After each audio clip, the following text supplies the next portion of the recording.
Hello friends, this is Ken Howry, a Cowboy in the Kingdom again, and I wanted to share another work with you.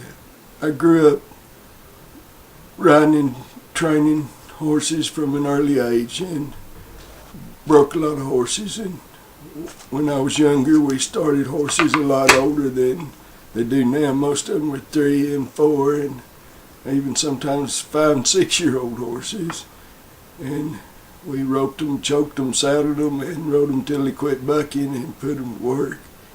But even then, I knew there was a better way of doing things, and over time I was blessed to be around some good horsemen that helped to teach me some better ways and to learn that it's really more about relationships and learning to build a relationship based on respect and trust, and that's what this poem's about. I was working a colt one day in a round pen, and this poem came to me. It's called Communion. The colt sure kept his distance as I stepped inside the pen, and he's not certain what to think of me.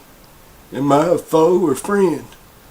If I force my will upon him, I can make him be a slave. But then he'll have resentment, and he'll soon will misbehave. But if I let him get to know me, and he sees how much I care, we'll have a lasting friendship, and he'll follow anywhere. He's already shown submission. One ear's turned to me, and I'll woo him with some gentle words, and he'll begin to see. And the world will lose his focus. A new direction he will find when he lets me come inside his heart and not just in his mind. There, he's turned to face me, and we sure are gaining ground, and his confidence is growing in this new friend he has found. But it doesn't happen all at once, this learning of new ways, but gradually the changes come as we commune each day. Vaya con Dios, my friends. You know, folks, when we think about it, I think we can draw a parallel here to our lives. And when we think about communion and we think about God and fellowship with Him, yet so much of what's been taught was like the rope them, choke them, saddle them, and ride them till they quit bucking. That's what religion is. God doesn't want us to be religious. He said our religion is worthless. What He wants to be is in a relationship with us that's based on respect and trust and love. And He wants those good things for us, but we've got to learn to do things different. It's like I said, when I first started out, I did the best I could because that's what I was around. Well, that's the way we are. We're born into sin, and we're sinners by nature and because of the fall of man. But God didn't want us to be religious. That was the old system, was a religious system, and religion is man trying to reach God.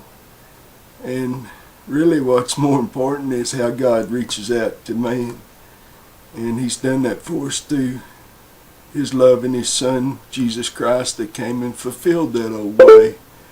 And He didn't do away with it, but He fulfilled it and made it possible for us to come to Him and have true communion and true fellowship and to experience that kind of relationship. Some of you's never experienced that. And you think about some of these old horses that we're around that when they've never experienced it, or they've had bad relationships, and they've built up barriers and put up walls, and it takes a lot of love and it takes time to pull those things down. But with time and love and patience, things can change. And we live in a society today that's only interested in instant gratification, and we want results immediately. And what I call a lot of what people call Christianity, to me, is is hocus pocus Christianity. They want Jesus to wave his magic wand and poof, everything's okay. But God doesn't work that way. He loves us and he patiently walks with us. More times than not, the trail we left on is the trail that we'll end up coming back home on. But friend, God loves you, and he wants to have that kind of relationship with you, but you've just got to turn and yield to him and let him take control. Vaya con Dios, my friends.